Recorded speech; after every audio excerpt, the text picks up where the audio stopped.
아마 오늘 이 본문이야말로 바울을 가장 바울로서 표현해주는 그런 성경 말씀이 아닌가 싶습니다.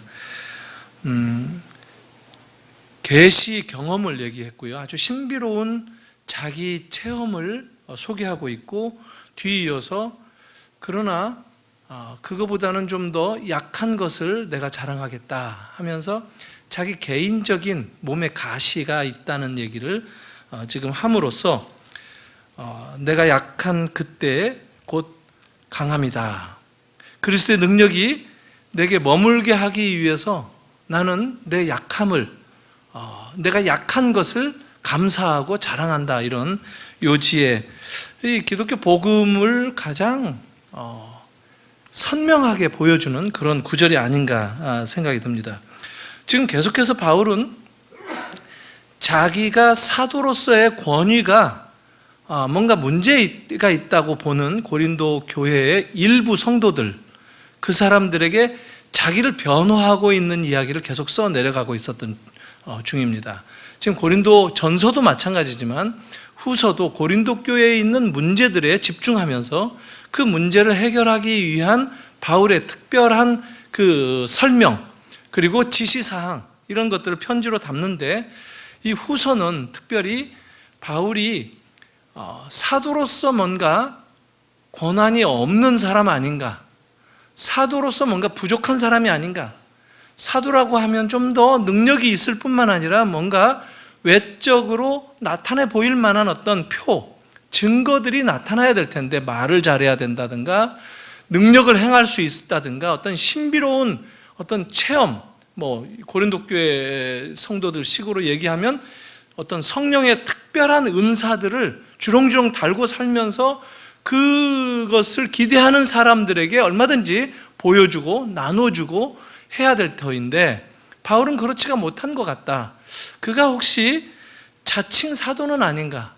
아니면 사도로서 좀 더 뭔가 2류, 3류 사도로서의 그냥 일꾼인데, 복음 전하는 일꾼인데, 저 지방에서 온, 그것도 안디옥에서 온 이 이방 그 교회의 첫 교회가 안디옥 교회 아닙니까?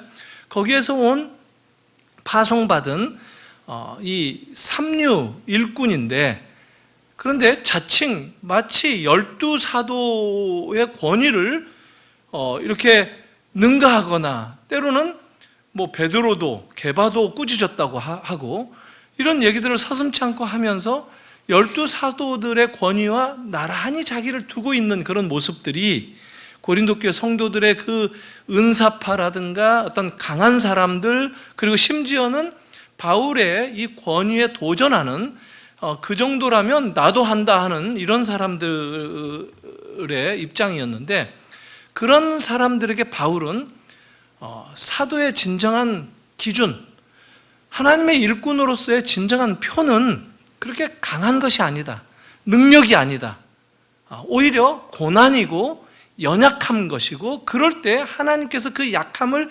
채워주시는 능력으로 우리 가운데 역사한다. 교회는 늘 그렇게 보여져 왔다라는 것을 지금 얘기를 합니다.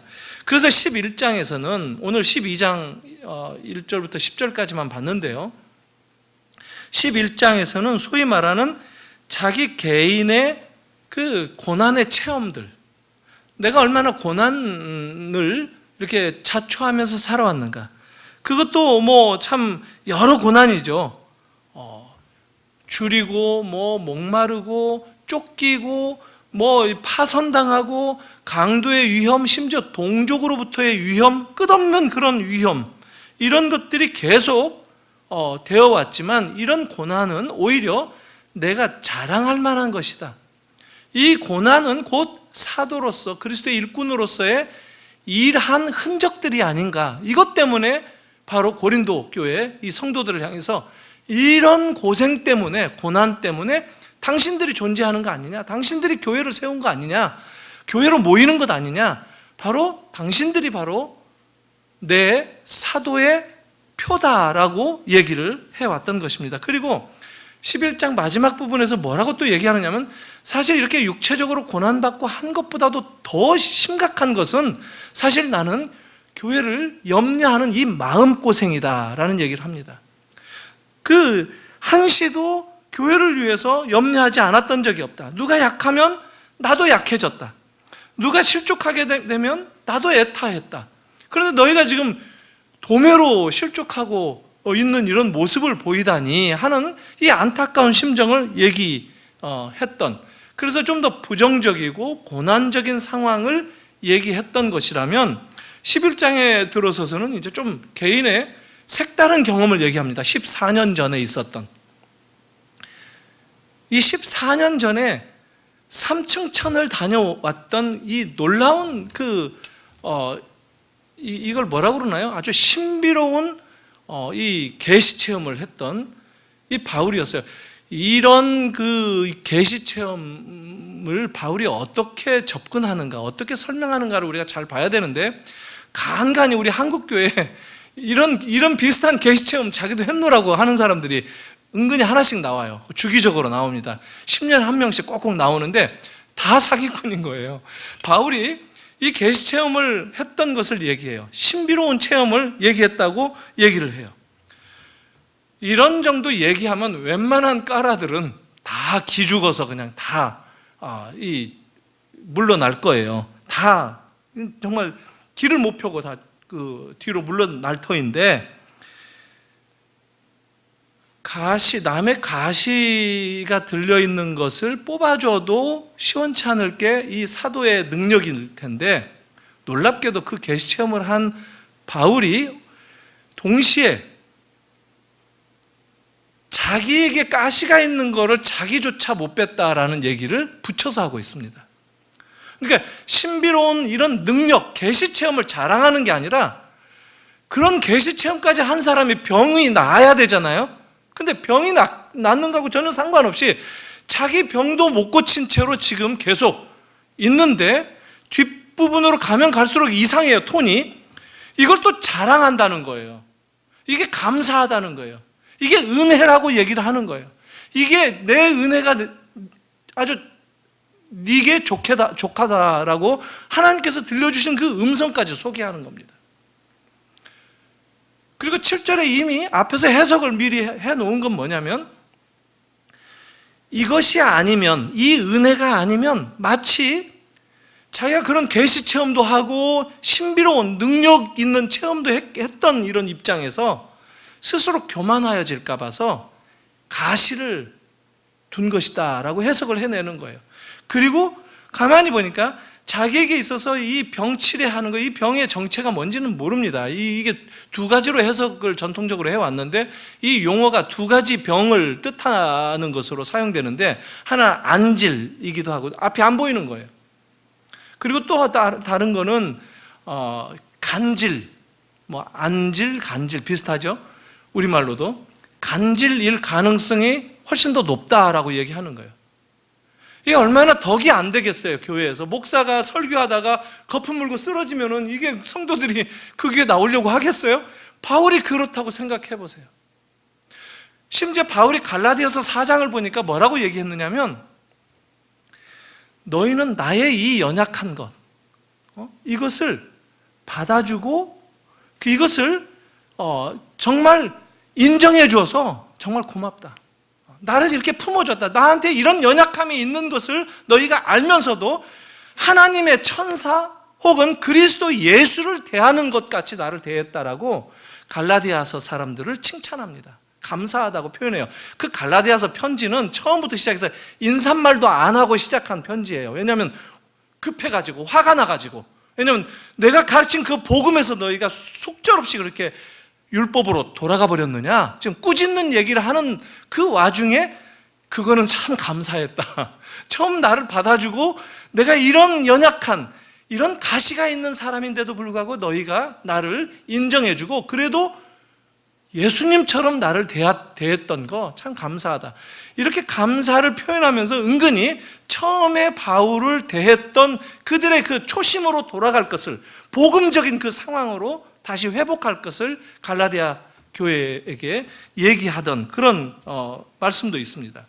그러니까 바울은 무엇을 자랑하느냐면 우리하고는 좀 다른 그 관점을 가지고 있는 거예요. 우리는 잘된 것을 자랑하고 또 뭔가 능력 있는 것을 자랑하고 뭔가 하나님을 만나고 왔다. 이스라엘에게 있어서는 이 하늘이 3층 천으로 나눠져 있다라고 하는 이 우라노스가 3단계로 나눠져 있다라고 얘기해서 맨 위에 그 하늘, 이게 이제 유대인들의 세계관이에요. 실제 그렇다는 게 아니라 맨 끝에 우라노에는, 하늘에는 하나님이 좌정하고 계신다라고 생각하는 유대의 세계관이 있어요. 근데 지금 바울이 3층 천에까지 갔다는 거예요. 그러니까 하나님의 그 보좌까지 올라갔다는 거예요. 구약으로 말하면 모세도 못한 일을 지금 바울은 했다는 거예요. 근데 이거를 지금 2절에 보고 3절에 보면 후렴처럼 얘기하죠.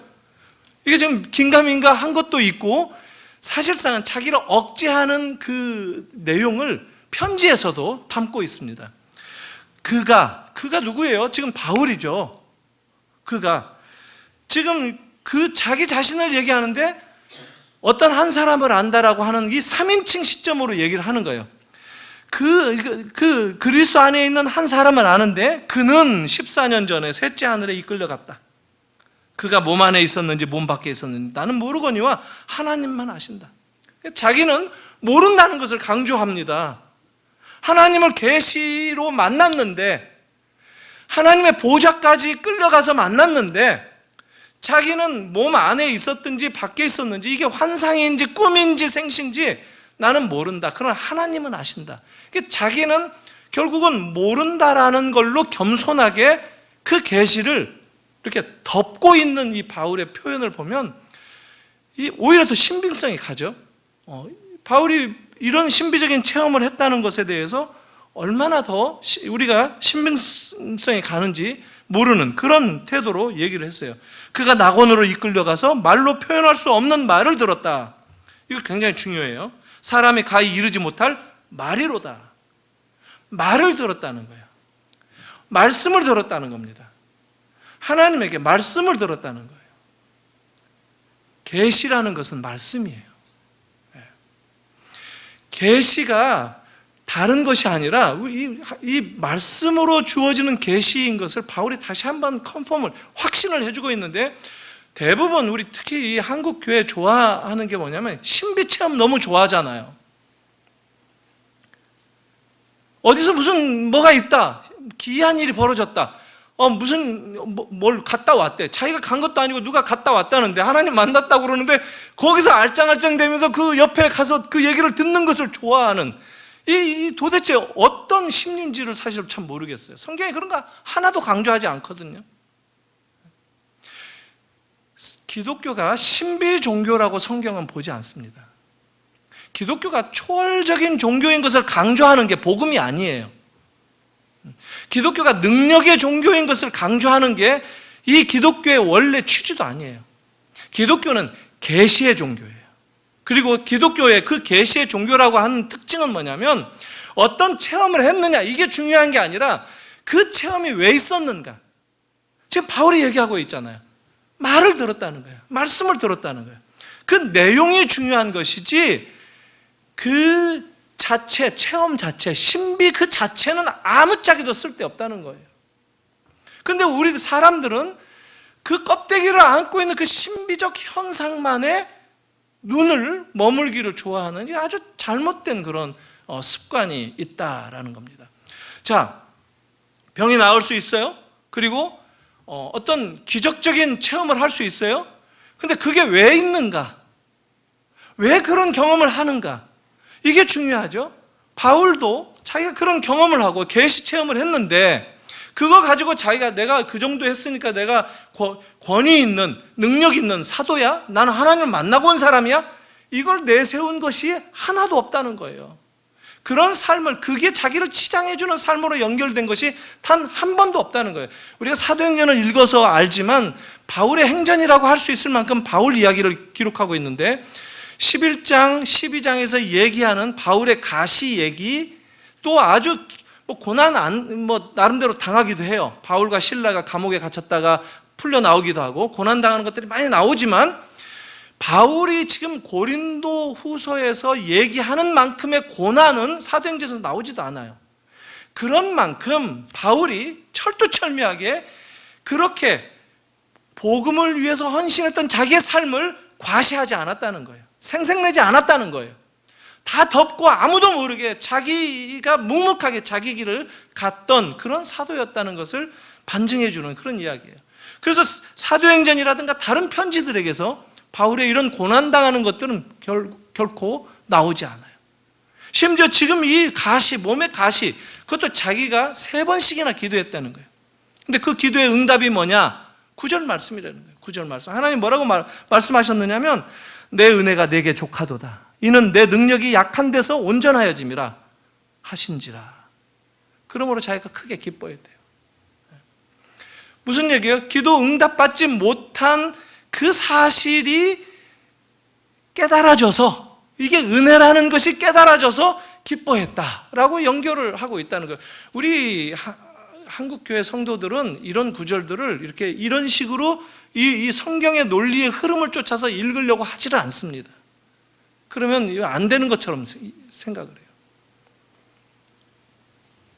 바울은 어떤 면에서 보면 기독교가 어떤 신비한 능력을 나타내는 그런 종교다라는 것을 얘기하는 것보다 그런 거는 거의 없어요. 거의.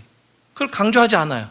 오히려 기독교는 하나님이 우리 인간 인격을 만나기 위해서 우리를 찾아오시는 그 여러 방법들, 그것을 하나님은 우리를 위해서 그리고 이 세상을 위해서 다양하게 쓰신다 하는 거예요. 때로는 기적도 행하시죠. 신비한 능력이 필요하면 신비 체험도 해준단 말이죠. 그런데 그게 왜 그러느냐는 거예요. 왜? 바울은 바로 그 계시의 비밀을 알았기 때문에 이런 교회를 위한 사역을 할 수 있지 않았겠어요? 바울에게 그런 경험을 시켜줬던 것은, 신비적인 능력을 체험토록 했던 것은 바울로 하여금 교회를 그렇게 섬기면서 살라고 한 하나님의 부르심 때문에, 그거 있어서 하나님이 그를 사용하시기 위해서, 얘기가 그렇게 맞아 떨어진다는 것이죠. 무슨 얘기냐면 무엇을 위해서 이런 신비적인 현상이 일어났는가를 봐야 된다는 거예요. 근데 우리는 신비 그 자체가 좋고 그것을 통해서 확인하는 게 좋다는 거죠. 그런 면에 있어서 바울은 어떤 면에서 보면 하나님이 자기에게 베푼 은혜가 너무 너무 크다. 그래서 참 감사했고 기뻐했다라고 얘기했는데, 바울 개인의 입장에서 보면, 가시를 가지고 사는 입장에서 보면 아쉬운 은혜죠. 은혜 베풀어 주신 김에 하나만 조금 이렇게 그 가시만 빼주시면 정말 온전한 은혜인데, 그렇죠? 근데 바울 입장에서는 부족한 은혜예요. 뭔가 좀 아쉽고, 그런데 하나님은 그게 충분하다는 거예요. 하나님이 보시기에는 완전하다는 거예요. 그럼 바울이 어떻게 됐어요? 그것을 받아들였다는 거예요. 이 말씀을 듣고 바울이 기뻐했다는 거예요. 그렇지 않으면 내가 은혜를 깨닫지 못했을 거다. 그렇지 않는다면 내가 교만해졌을 수밖에 없기 때문에, 그런 그 균형을 잡아주기 위해서 내게 주어진 가시다라고 생각할 수 있다면 나는 그것을 감사하겠다는 거예요. 이게 바울의 고백이었습니다. 그러니까 가시가 은혜라고 보았던 거예요. 가시조차도 자기의 인생을 더 완벽하게 만들어줄 수 있는, 교만하지 못하도록 나를 막아줄 뿐만 아니라 위험스럽게 넘어가는 게 문제죠. 그걸 막아주기 위해서 가시를 줬던, 이것은 얼마나 완벽한 하나님의 은혜인가, 이것을 얘기했다는 것이죠. 그래서 그때까지 3번씩이나 가시 뽑아달라고 기도했는데 더 이상 뽑아달라고 기도하지 않았다라는 겁니다. 오히려 주님의 은혜를 누릴 수 있는 이 조건, 그것은 바로 가시 때문이다라는 것을 깨달았다는 겁니다. 그래서 나오는 고백이, 약할 때, 내가 약할 때 곧 주님은 강한 능력을 발휘하실 수 있다라는 그 사실도 깨달았다는 거예요. 그러면 이 가시가 결국 뭐예요? 나를 약하게 만들어주는 이 가시는 나에게 있어서 자랑거리가 된다는 것이죠. 주님이 역사하시는 그 버튼이나 마찬가지니까. 그런데 우리는 자꾸만 이제 신비롭고 초월적인 이런 현상에 눈길을 주고 그런 체험을 했다라고 하는 사람들에게 뭔가 참 마음을 빼앗기고 그런 경향이 많다 하는 겁니다. 제가 신학교 때 방언학교에 한번 가본 적이 있어요. 방언학교. 여러분 중에서도 방언학교 다녀보신 분 있을지 모르겠어요.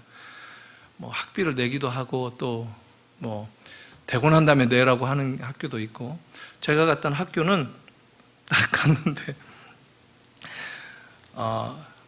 따라서 하라 해가지고 하는데 우리 학교에서는 할렐루야 해보라고. 그래서 할렐루야 하는데 계속 붙여서 계속 해봐라. 할렐루야 할렐루야 할렐루야 할렐루야 계속 하라는 거예요. 그러다가 좀 더 빨리 하라는 거예요. 그러다가 할렐루야 할렐루야 막 이렇게 가는 거예요. 그러다가 소리가 잘 되면은 지나가다가 이제 그 조교인가 그 학교 선생님 같은 분들이 돌아다니다가 뒤통수를 탁 치면서 합격하는 거예요. 되는 사람들은. 그런 학교 모르세요? 그런 학교 있었어요. 그러니까 어떻게 보면 이게 좀 그런 신비적인 것이, 사실 성경은 방언을 굉장히 소중하게 다룹니다. 우리의 영적인 개인의 기도를 위해서, 기도에 아주 좋은, 정말 깊은 기도로 하나님과의 교제를 위한 것이다라고 너무 아주 잘 다루고 있어요.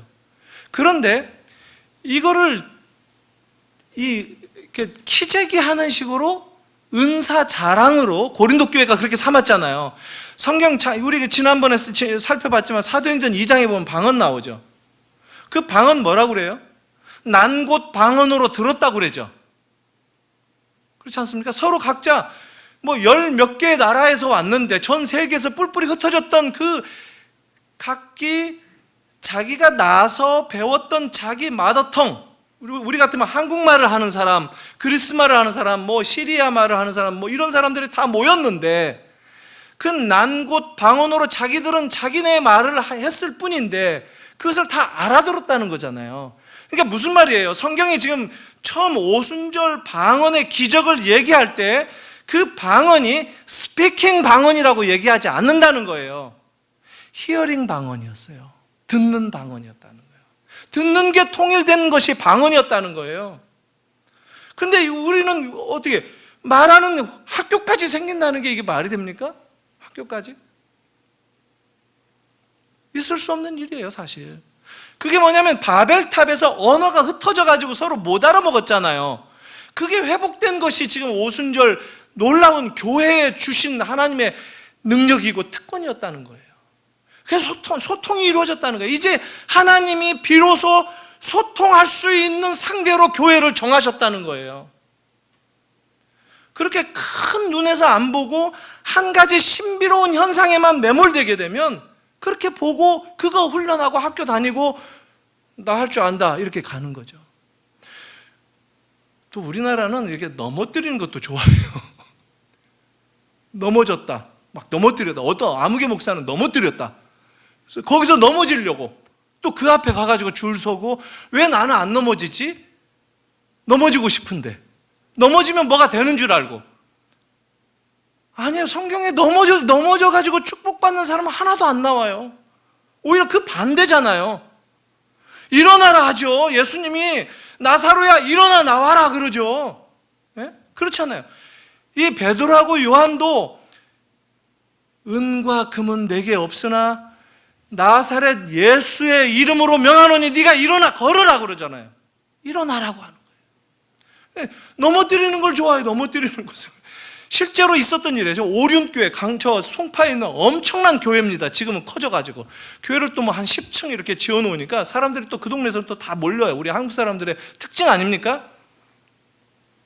그 목사님이 조그마한 상가에서 저도 잘 알아요. 그 김은호 목사님 상가에서 개척해서, 그 양반은 그렇게 크게 뭐 이렇게 빗나가거나 그런 분은 아닌데 열심히 목회를 했는데 성장이 안 되는 거예요. 개척교회. 마냥 10년이 지나도 개척교회. 15년이 지날 쯤 해서 내가 이제 용단을 내려야 되겠다 하고 미국 여행을 한번 갔다 오는 거예요. 거기서 빈야드에 가가지고 넘어지는 체험을 했다는 거예요, 자기가. 그래서 와가지고 넘어뜨리는 것을 배운 대로 한 거예요. 그게 소문이 난 거예요. 사람들이 구름대처럼 몰려들어가지고 오륜교회의, 이걸 또 우리는 신화라고 그러죠. 교회가 성장했어요. 엄청나게 성장했어요. 근데 그분이 정직하게 얘기했어요. 저는 넘어뜨리는 거 이제 없습니다. 그거 믿지 마십시오. 그러면 이제 와서 안 믿는다, 자기는 안 믿으니까 믿지 말라고 하면 교회 성장하는 동안만 그것을 사용한 셈인데 이게 해프닝인 거죠. 넘어뜨리는 거는 성경에 없는 겁니다. 주님은 일어나라고 하시는 거예요. 우리 권사님 기도하셨는데 우리 지은이 일어나라 하고 우리가 기도해야 돼요. 우리가 가진 거 없어요. 우리가 능력 없어요. 우리 힘도 없고 우리가 어떤 신비로운 체험, 능력 이런 거 없어요. 그러나 우리에게 있는 거 예수 그리스도의 이름이 있다는 거예요. 예수 그리스도의 이름으로 기도합니다.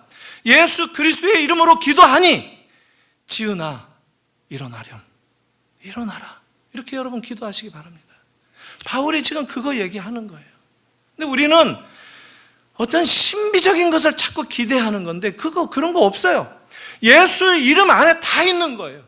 바울이 지금 하는 게 그거예요. 바울이 그리스도 안에 다 담겨 있다는 거예요.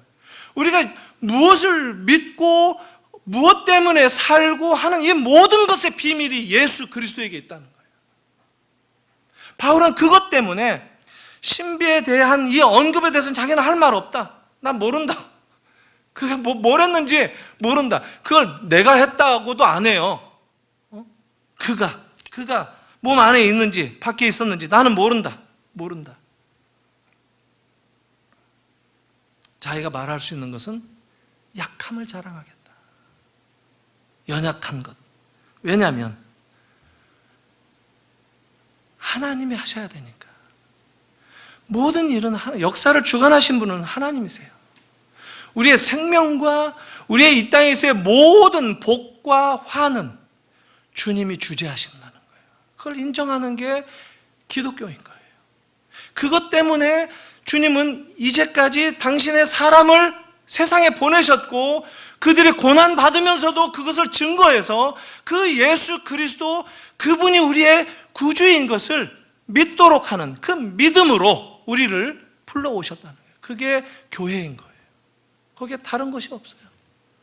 바울이 지금 이렇게 말하는 이 흐름을 보면서 기독교 복음을 깨달은 바로 그 진정성, 그 기준, 그것이 뭐냐? 바로 예수 그리스도가 중심이 되는 것이다 라는 이 사실. 여러분 이 예수를 주인으로 삼는 이 인생이면 그러면 충분합니다. 예수가 우리의 주인이 되지 못해서 우리에게 문제가 있는 거예요. 그것 때문에 우리가 배고픈 거예요. 그것 때문에 갈증이 생기는 거예요. 그것 때문에 우리의 삶이 부족한 거예요. 근데 예수 그리스도가 우리의 주님이시다라고 한다면, 그분이 우리를 구원하신 분이시다라고 한다면 우리는 이 세상 어떻게 살아가는 모습일지라도 담대할 수 있습니다. 당당할 수 있습니다. 그거면 충분합니다. 내 은혜가 네게 족하다. 주님이 이렇게 우리에게도 말씀하십니다. 여러분 혹시 어떤 연약함을 가지고 이 시간 나오셨습니까? 어떤 연약함을 정말 주님 앞에 정말 토로하고 싶고, 왜 주님 이렇게 저에게 이 연약함으로 오랫동안 이렇게 기도 응답 안 해주십니까? 하는 이런 게 혹시 있으십니까? 그럼에도 불구하고 주님은 이미 나에게 은혜를 베푸셨다라고 하는 사실을 깨달으시기 바랍니다. 그 은혜의 주님을 만나고 그 은혜의 주님을 붙들고 우리가 산다는 것을 다시 한번 확인하시고 그 주님의 자녀된 것을 자랑하는 인생이 되시기를 주님의 이름으로 축복합니다. 기도하겠습니다. 하나님 아버지, 은혜를 감사합니다. 우리가 이 땅을 살아가면서 예수 그리스도의 그 중심되는 그 믿음을 저희들이 종종 놓칠 때가 있는 것, 오늘 말씀을 통해서 바로잡아 주시니 감사합니다. 그 어떤 신비로운 체험보다도 주님이 나에게 말씀하시는 것, 그리고 주님이 나에게 베푸신 그 은혜의 풍성함,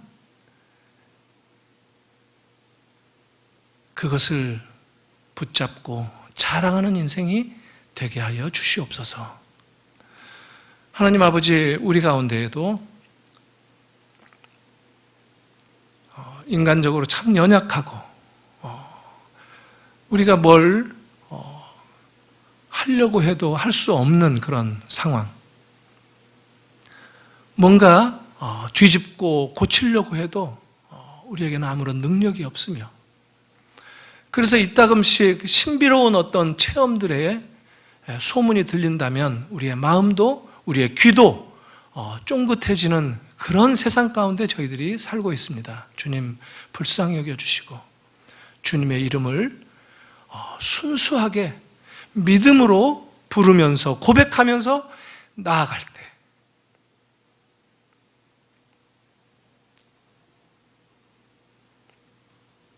우리 주님 진정한 능력이신 것을 경험하는 저희의 인생이 되게 하여 주시옵소서. 지연이를 위해서 이 시간도 기도합니다. 그 가정을 주님께서 불쌍히 여겨주시고 이럴 때 강하게 역사하시는 주님의 은혜가 무엇인지를 깊이 경험하는 온 가족들 되게 하시고, 무엇보다도 우리 모든 성도들이 가진 것 없지만, 신비로운 체험을 나눌 수는 없지만, 그러나 우리에게 그 어떤 것보다도 가장 귀한 것, 이 세상 그 어떤 것도 감당할 수 없는 주 예수 그리스도의 이름으로 매일같이 기도하는 저희들 되게 하시고, 그 기도로 주님의 은혜 가운데 우리 모두가 하나 될 수 있도록 역사하여 주시옵소서. 예수님의 이름으로 기도하옵나이다. 아멘.